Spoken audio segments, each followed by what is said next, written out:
welcome for, I guess, part two of what I'm just going to be calling Guardians of the Galaxy T0 and T1, Turn 0 and Turn 1 strategy guides. So today we're going to be covering Infinity formula, which is a B-shaped secure. It's going to be a lot different than the Demons secure that we covered in the first one. And the reason for that is because, honestly, with the way that I like to play this, and I think the way that you can play it, it doesn't really matter who your opponent is. It really is just all about setting something up. I think it's a really excellent play. It's not really obvious unless somebody's seen this before. But even then, I think with the flexibility that some of these models can bring with this particular strategy, you have the ability to pivot away from it. But if it works out the way that you might want it to, you can really get away with doing some very cool things that maybe might throw your opponent off guard. I think it works on any extract that you might run into as well, and it works against pretty much any team that you're going to run into on this. So with that being said, we're going to kind of get started here, and we're going to start off with what I feel is basically the core of this play here on Infinity, and then some of the tactics cards that you're going to be wanting to try to focus on getting as far as what's kind of available. So with that being said, the core of this team: Star-Lord, Rocket, and Agent Venom. Now, the prevailing thought for a long time was that you wanted your core to be Star-Lord, Rocket, Groot. I've always, if anybody's kind of talked to me about Guardians or anything like that, I've always said that you need to be able to kind of pivot away, and I've used 7-point cores with Star-Lord, Rocket, and Nebula before, and I haven't hated that. And I've used different 8-point cores with Nebula and another 3-threat, and sometimes Drax, of course. But for this actual crisis, the core that we're wanting to go with here is going to be Star-Lord, Rocket, Groot, and Agent Venom. And they're really kind of the real motor to this particular strategy and the things that it sets up for you. If you've heard me talk about Guardians recently, I would tell you that your core should be Star-Lord and Bill for pretty much all of your games. And honestly, that's really not a bad way to go. And if it makes sense to, or if you're doing something that isn't this particular maybe turn 1 or turn 0 play style, then you really can't go wrong with Bill, of course, right? So he's good in every scenario. In this particular play, I think he's not really required. The piece that you want to go alongside this and is really almost like either going to be a really durable model with some control or kind of a throwaway model, right? So with this particular crisis, Infinity formula, pull that up right here. It's a B shape and it's at 17 threat. Now, if you've won priority, you're probably going to be choosing your secures. It's fairly popular, so there's a chance that if you've lost priority and your opponent pulls a secure up, that might populate, right? I've pulled up Spider Infected, which is an F shape extract, to really kind of illustrate my point of how this works, to show you that this can work on Montesi. This can work on a couple of different things, right? But the F shape is typically something that puts a lot of extracts on the board and really kind of challenges you on a scoring perspective. So with that being said, we're obviously going to be playing at 17 on this game, and if we go back to what I was talking about as far as your 5th model, you want that to be either a really durable model with some control, or a throwaway model, or somebody that can just tie up a flank, right? Or maybe somebody that you can go and pivot over to, depending on how that works, right? Or something that can hold up a side. Now, fortunately, with the way that this particular Guardians roster is kind of constructed, I've got a ton of options there. And even if I'm playing at 15, I can plug in Drax, right? At 16, I can plug in Bill, who's basically a better version of Drax. At 17, we can plug in my personal favorite 5-threat for Guardians, which is Ghost Rider there. And the reason why he's a throwaway model is based sort of off of what we saw in the Demons video that I covered and talked about. When you've got the ability to have Rocket and Groot together combined with Deal the Devil, you're essentially talking about a 30-point 5-threat model that hits like a Mack truck and just has a ton of mobility, right? So, and, you know, you're spending 4 power and sacrificing Rocket or Groot, and if they've gotten off Deadly Duo, easy day. So I think this is actually an extremely viable play here as well. He doesn't have the control that I would like, and he's not quite as durable as I would prefer, but what he does represent is a pretty significant offensive threat and mobility threat on one side of the table that I think is enough to potentially draw your opponent's attention towards, right? So he's really a guy that I think you can plug in on this at 17 and be very comfortable. But I think, you know, ideally the 2 models that we want to have over there doing what we're going to be doing and deploying where I'm going to be doing with Ghost Rider is either Bill or Drax, okay? They're just excellent at what we're going to be asking a model to do. So going to tactics cards, 2 restricted, brace, no brainer. I think every single list in the game should have it. Sacrifice, I'm becoming more of a fan of. I don't know if I covered this in the last video, but cool thing about Sacrifice, if you, for example, are getting Bill targeted by an attack, right? And then you have Rocket nearby. You have Rocket pay for Sacrifice. And then you put that bodyguard onto Bill, or not Bill, but onto Groot. So the negative effects of Sacrifice, for example, not being able to add dice to your attack, aka you can't even add or explode your crits, well, that's affected on Rocket, not Groot. When Groot decides to take the attack, when Rocket becomes the target, right? So Groot gets all of his little defensive abilities. So cool little way to do that, or using that just to go and force somebody to attack Drax, you know, once, right? To get that judgment token, a little bit of damage on him, really have Drax wake up, right? So moving on from that anyhow, the real card that we want here, which is our biggest priority and is really the key to what we're doing, is all centered around Agent Venom. And in particular, Foreign Assignment, okay? He's going to be massive in this particular build-out, and this also works extremely well for him on something like Sinister Scoundrels, that 20 threat one that KPCS likes. This play actually works on that as well. I think the next card we're going to take, and honestly, Galaxy's Greatest, this is probably going to be an auto take for me in every game. You know, with so many affiliated models now in my roster, 4 of them being affiliated, being able to have this card, I think that's an auto take every game. Galaxy's Greatest. What we do here beyond this is really a matter of choice and what you've got in your squad. In this particular case, I've got Ghost Rider, right, to fill out my 17, so definitely want to deal with the devil. But we're at a bit of a pinch, right? So you think, what cards do I absolutely need? I think this card, Foreign Assignment, is amazing. Galaxy's Greatest is amazing. I think Deal with the Devil in this circumstance is amazing. And it's here and here where you're kind of really wondering about, you know, what it is that you want to be having. In this case, I'm not really worried about a ton of my models maybe getting double tapped or beat up as much as they might in other crises. I'm actually going to opt for the offense here. This was a lot more of a vicious combination back in the Follow Me days, and I think you guys are about to see why. But so, believe it or not, I'm only taking the 1 restricted card here.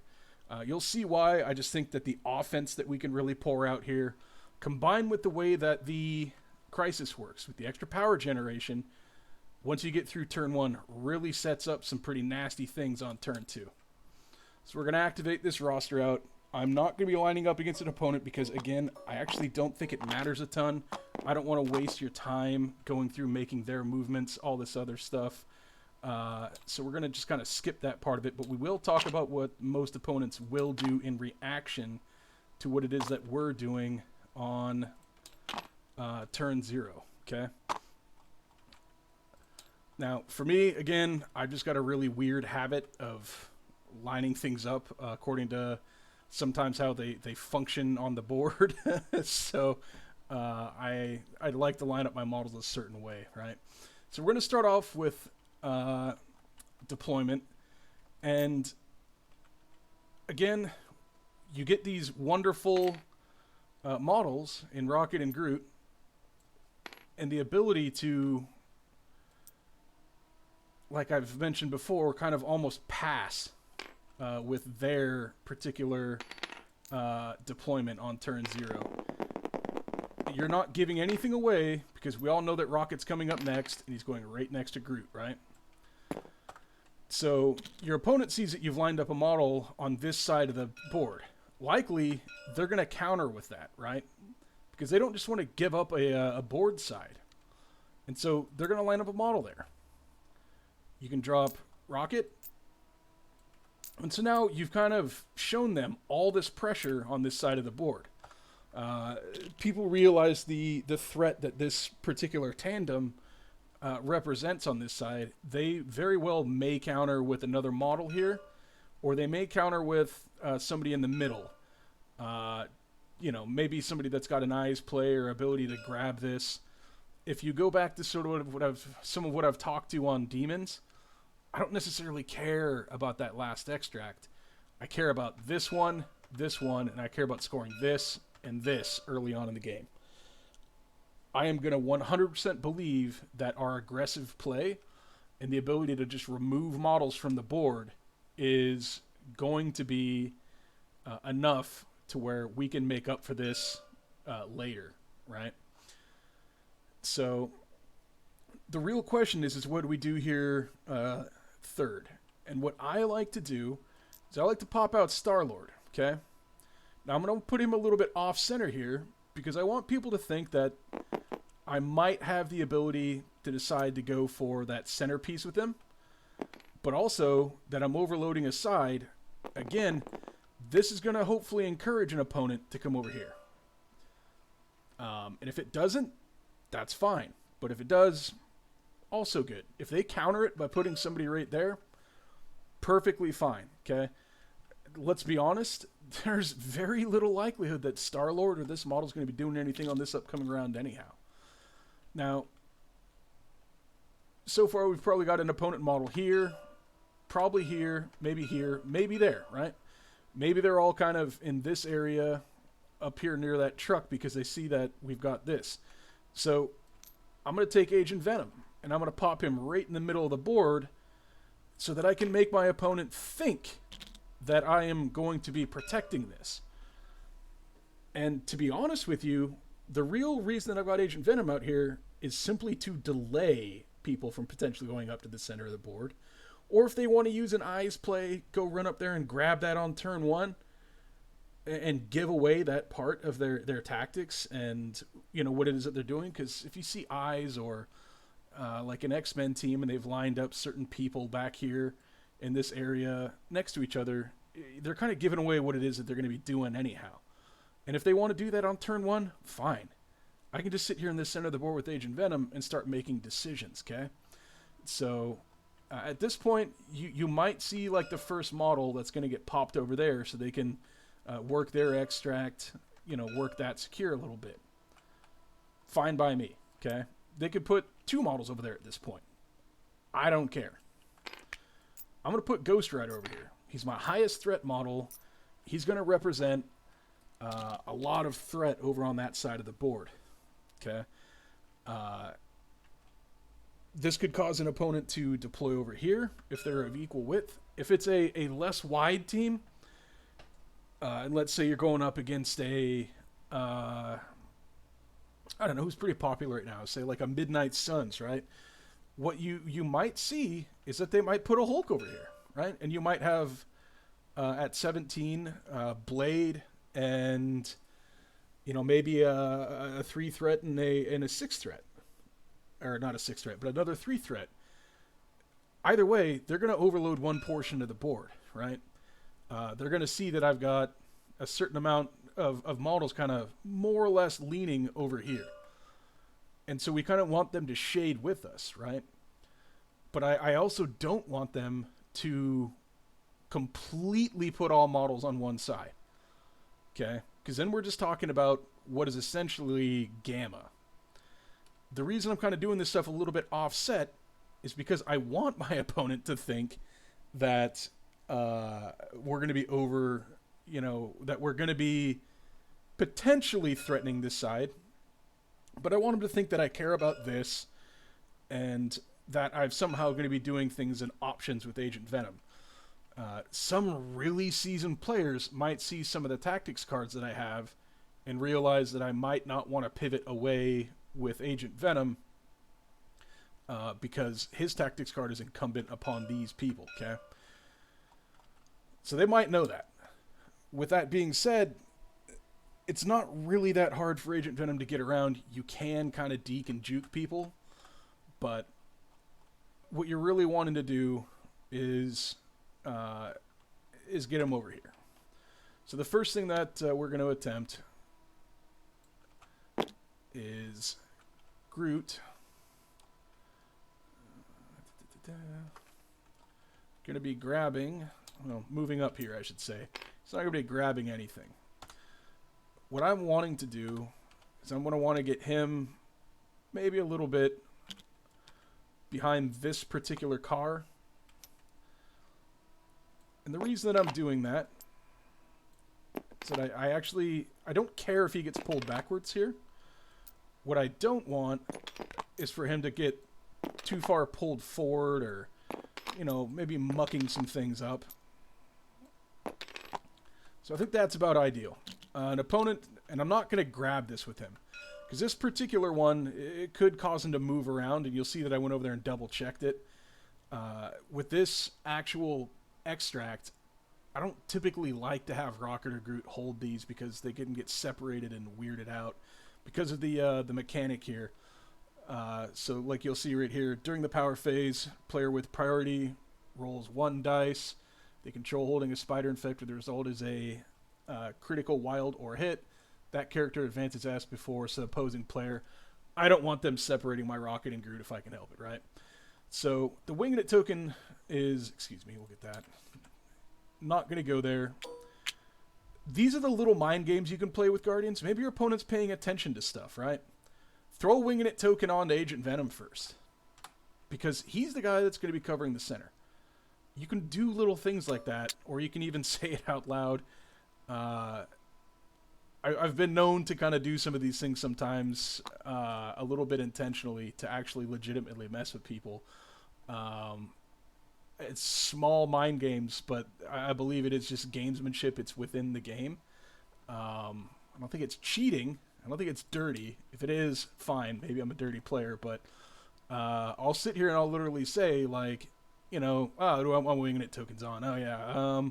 Let's go with Agent Venom, Ghost Rider, and, I don't know,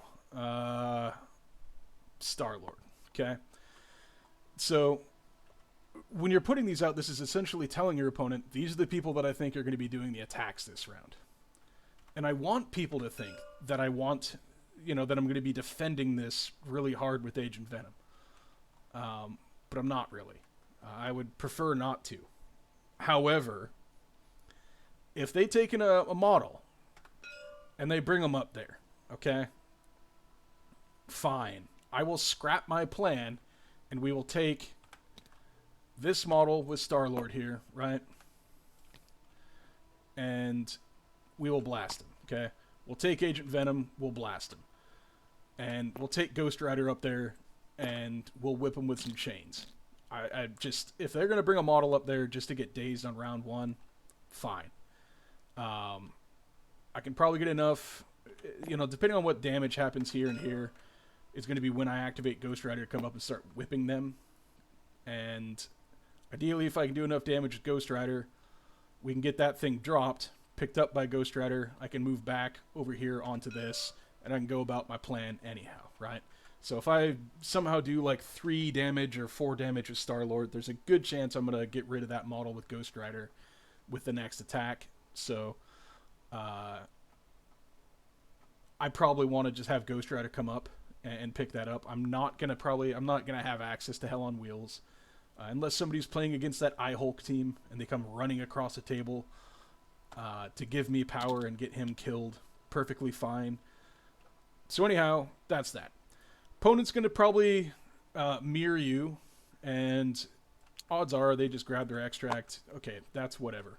Or they have an eyes play and they do that. I'm just going to pretend that they do that and they have an eyes play, okay? So I'm just going to assume that all those are gone. That's fine. Don't care. They can have those 3. At this point, we can go ahead and just do...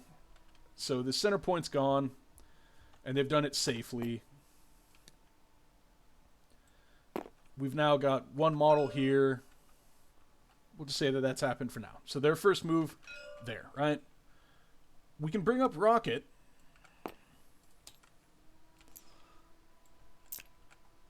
And if I did my group placement right, which it looks like I did,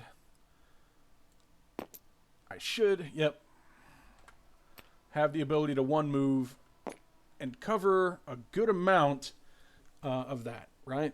It's not entirely perfect, but it should be enough because they're probably going to want to have multiple models on there. If I can reach somebody, great. If I can't, that's fine. If I can't, I really like where I've got Rocket there because I've got Groot front stopped. He's not moving anywhere. And as of right now, Groot can't really be thrown into anybody because you're going to be seeing in a second, because of the way that this map worked out, how I'm going to be moving my models. So, you know, maybe they did their eyes play. They took this. Now we got a model here. We got a model sitting here in no man's land. Maybe there's another model there. However it is. Or maybe there's 2 models here. Doesn't matter. The whole thing is we want to get this side of the table kind of stacked up for us.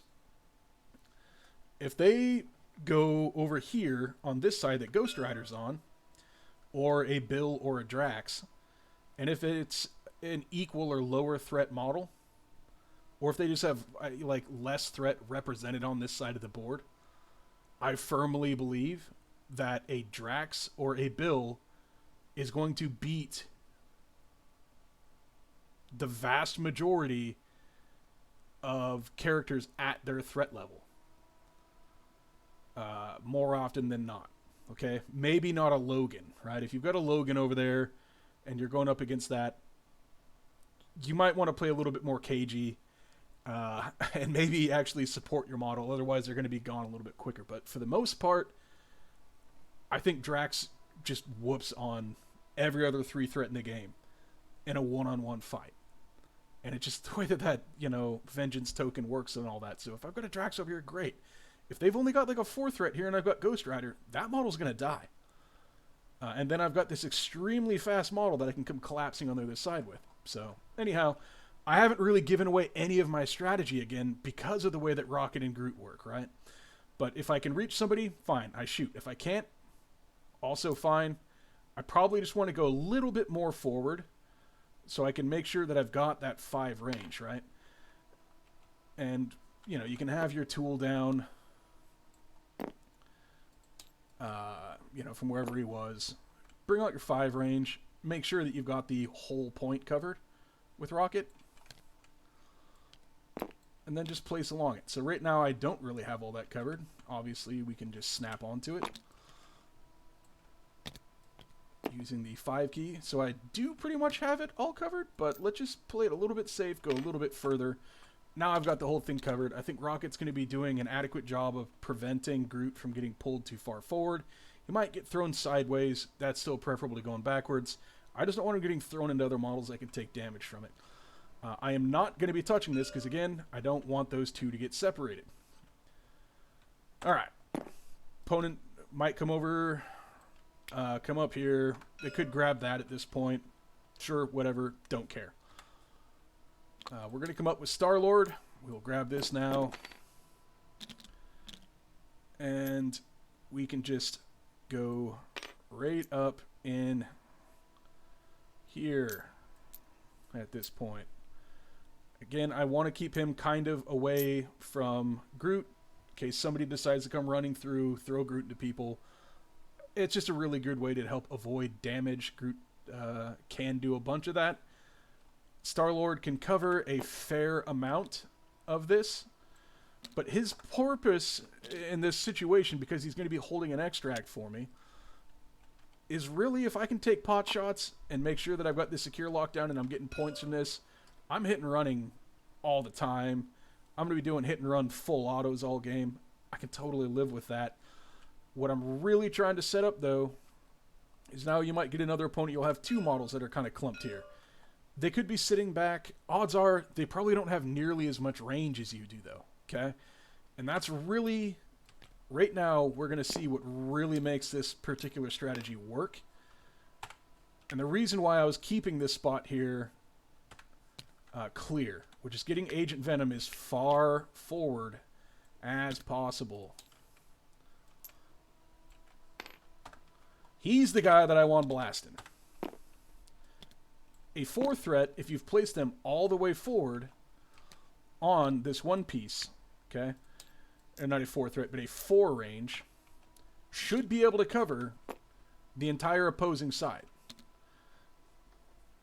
Maybe just a little bit out, but you've got enough coverage there where you're going to have a plethora of options, okay? Now, at this time, you might see another model come over there and join, or they might be seeing that they're going to see an overload over here, and now they're going to start bringing more models. But again, if we've already had one come up for this extract, we've essentially let them have because we don't care about it.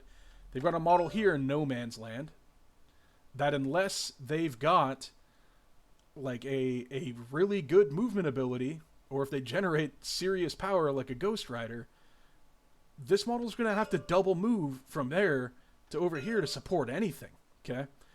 If they've got a model over here, well, they're going to be on their own. We can take Ghost Rider up pretty safely here at the end of the turn. Grab that, extract, and we're in business, okay? So, Star-Lord is spent for his. And so now, you could be looking at a situation where maybe Ghost Rider's outnumbered over here, or whatever is going on, right? Now, if you wanted to take advantage of a second move, or maybe move him back a little bit, that's fine, okay? If you wanted to come up and grab this and move him as far back as possible while he's contesting this, totally works. Whatever it takes to make sure that your opponents, right, have to take their time in coming after Ghost Rider, or just get delayed. You could move all the way back there. That might be able to keep you away from most range 4 attacks. Maybe all of them, but you're not going to avoid range 5s. But there's only so many of those range 5s in the game, right? On the flip side of things, when it comes time for us to come up and pressure, you can wait till the end of the round, right? You only need one of your teammates to get hit once and take a damage from an attack, and you're going to meet your conditions for your hell on wheels, right? If they're not all the way forward on their side of things, okay? If they're not all the way forward, and what I mean by all the way forward is on that secure point, if they're not all the way forward on that, even though I'm all the way back, for the most part, now you're up there contesting, okay? So that can be really big for you, but for right now, we'll just pull them back. So you're right there, you're scoring points. Cool, cleanup phase, right? So we're going to want to drop that, and that. So everybody gets their power. So Star-Lord, extra power. Rocket, extra power. Groot, extra power. Him, extra power. Extra power. It's like an Oprah Winfrey show. Everybody gets extra power. Now, here's where things can, like I said, get really nasty. All right. All right, who do we want to give our Winging It tokens to? Oh, I don't know. How about Ghost Rider and Rocket? And, oh, I guess Agent Venom, right? If you have priority or you don't have priority, it can really depend on what you do with your Ghost Rider there, because, again, he is the throwaway model. He's the highest value threat. If you don't have priority, I'd be tempted. I'd be really tempted to put him forward, right? If they're playing forward on this, they're going to be able to hit you with their range 3 attacks. And there's a lot of models in the game that have range 3s, right? So they might be pretty incentivized to go into Ghost Rider for you. Now, if you do have Prio, well, then we just go ahead and start out with what we were planning to do this whole freaking time anyhow. And just get really nasty with things. And that's going to be with Agent Venom, okay? So again, we've got this covered. Odds are we're going to have our choice of going into whomever. You're going to roll and start out with, any number of options here. But if you come out with a 5 dice attack, all you need from this point here is to generate 1 power with this guy. And that's going to set up your 4 an assignment. And that's going to be a Rocket for an assignment and a Star-Lord for an assignment. And the real beauty in that is if you somehow generate a ton of power on this, okay, you get 2 free movements. You get free movement off of Star-Lord's portion of 4 an assignment and off of Rocket's. And with Rocket's, you can do even more stuff, right? Now, if this first attack goes well, and we end up with a ton of power, if you do Rocket's portion, there's nothing that says that you can't spend power on it, right? And what I mean by that is that you could, take your Star-Lord advance and stay within 2 of Rocket, right? So let's say you do 2 attacks. Now you're going to do Star-Lord for 2 power. You're going to spend 2 power and still do the Rocket one as well. If you have 4 power left, well, congratulations. You can now beam into this whole team over here. And so that's what you're really trying to set up here. If you remember back to what I was talking about in the Follow Me days, the used to be play on this would be to take Rocket. You'd start off with the Deadly Duo right off the rip on this. Because of where he's at, he's got everything covered. You notice how there's no cover over there. If you can get 2 models with this Deadly Duo, you're already at 3 power. I would say with 4 attacks, there's a good chance that you're getting back to 6. You spend 6 power, follow me onto freaking Agent Venom. You would be talking about a situation here within 1 activation. Where I would say at a minimum, Rocket's probably throwing a minimum of 20 dice. Agent Venom's going to throw out another 10 through his 2 builders, or potentially more, seeing how well that goes. 7. And then if you have models that are over there living or something, whatever, you get another beam off or whatever. You could be talking about a beam into 2 models, 14, 31 dice from Agent Venom, right? And all this like free movement. Or if, you don't quite meet the conditions for what you wanted, right? You can always just spend your power with Agent Venom. Let's say you end up up here after you get done with Rocket's attack. Your other option could be that you just take the Rocket advance, right? Generate yourself some more power. Go to right about here. Now you just do all-star quarterback. Take a model, throw them off the point. And if you want to, grab an extract off of that, and then pop yourself right in back into position to where you were in the first place. More than likely, your opponent team is going to be sitting there with 1 or 2 days models after that, even without the follow me kind of tactic these days. And what are they going to do with that? Meanwhile, they've got a situation over here that is probably going to end up being a stalemate or just heavily delayed in and of itself. They've got a model here that went up and grabbed a center extract that isn't contributing anything. And you still got activations left. You still got choices. You can just Deadly Duo next round. 2 KO'd models. And if they don't activate those models over there or have some sort of a movement ability, well, that's fine. Then you can just activate your Ghost Rider and go rip up somebody on that side, right? And so the whole point of this crisis and the whole reason why these B shapes are so great is that because you have these movement abilities and you have decent range and you have these options, they just don't exist for other teams.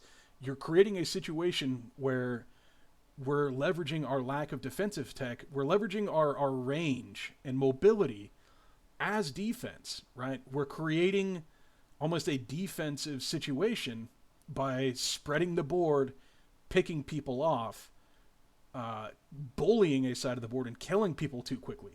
This is not a situation where you are going to see people bringing like a beater team. They don't have the range. There's nothing in the middle that we're fighting over. There's essentially kind of a line in the sand here that people are not going to want to cross because they're going to see this and just get blasted to crap, right? They can't abandon this side that Ghost Rider's on because they can't get away from him. They can't abandon it if a Bill's over there. Or if they just want to sit around there and just score their points, you have a Bill. You just save that activation till late, walk up and throw them off the point. Now they're not scoring it and you are. So many options, right? If they go and try to deal with Bill, fine. He's tough to kill. You go and deal with Drax, fine. You want to kill my Ghost Rider? Go ahead. My whole plan is to whittle your opponent, your models down over here. And then once that's done, if Rocket and Groot are still around, if I'm not running a Ghost Rider, if Bill has somehow made it through, I can trade this model that's over here for, the 10 to 12 threat worth of models I'm going to kill on this side. No problem. At that point, most games, most teams you play, doesn't matter how many points that they've gotten from that extract parity early on, they're not going to have it anymore. They're just not going to have enough models left. And you're looking at a table situation if you get this thing to work well. So that's, in my opinion, why this is the second best crisis for Guardians of the Galaxy. It's always been a pretty good one for them. I used similar strategies with the old sword base to horrifying degrees. But I will tell you that this is a very, very powerful one for Guardians, just based off the lanes that you can do. Now, I do want to kind of mention really quickly before I kind of hop off of this about, well, what happens if your opponent just stacks up a side? Okay. Well, then you pivot the team that you had. That Star-Lord, right? Agent Venom and Ghost Rider. You pivot these two guys, Star-Lord and Agent Venom, and you come over here to Ghost Rider. And then you just kill this side that they might be weaker on, right? Or there might be like a Hulk over there. Just go kill them. And it's still going to take them a while to chew through Rocket and Groot. They're still going to have to come across the board. If they don't have good action economy or decent movement, they're going to have to come across and deal with that. They're going to get shot, and it's going to take them time. But more often than not, you will see people wanting to load up and try to deal with Rocket and Groot because they're aware of some of the things that tandem can do if they're left unchecked or allowed to have Rocket just artillery shot, just laser beaming people from across the board because they can't match them in range. And for some of the models that can, they don't have, a 4 physical defense self-healing model that can sit back there and just heal themselves, right? Groot's healing is already going to be online here. Another great card that you could even consider bringing in, this is a We Are Groot, right? Anytime you get something compacted like this, it can be fantastic, but this is why I think this is much better than Gamma. It plays upon some of the same principles of trying to get your opponents to cluster, but if you kind of remember what I was talking about on Demons, it's about creating an environment in which that it is beneficial to you, right? The reason why Demons and playing that down the center works for Guardians is because it incinerates people, but it doesn't incinerate ours, right? Gamma doesn't have that effect. And if, for example, the Demon thing isn't working, right, you can have Star-Lord off to the side, floating around behind cover, doing all this stuff. This works very same. You're not tied into it. And more importantly, it's not at 15 threat. If you are at 15 threat, like I said, you have options here, and I still think they're very good ones, even at 15 threat. And it does give you the magical 5 wide that we're looking for typically with Guardians. So let me know what you guys think. But yeah, this is the Infinity Formula play for Guardians. I think it works 90% of the time, every time, right? Or I should say most of the time. If people have seen this, or if they're really experienced, They might not go for something, but if they do, great. And if they get tied up with your model, your Ghost Rider, your throwaway, or your kind of your meat mountain over there, your Bill, even better, right?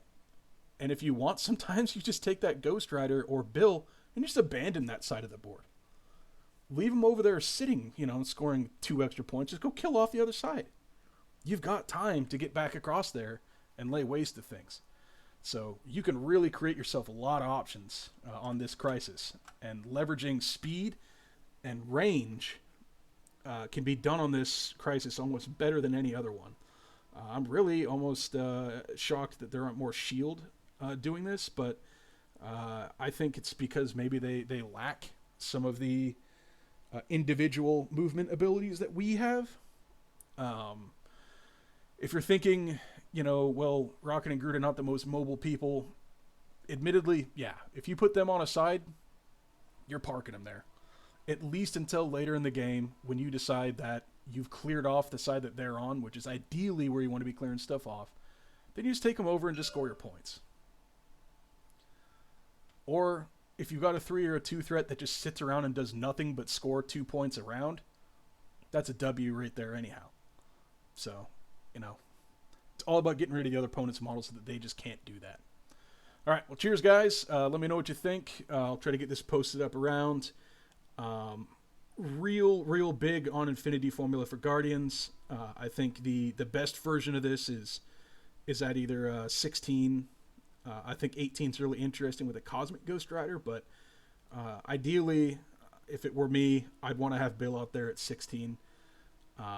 I would want to have probably Bill out there at 16 and then plug in a Nebula, right, at 18. I think Nebula could do a really good job of augmenting Bill as that flank throwaway side. Just go over there and just lay waste to stuff.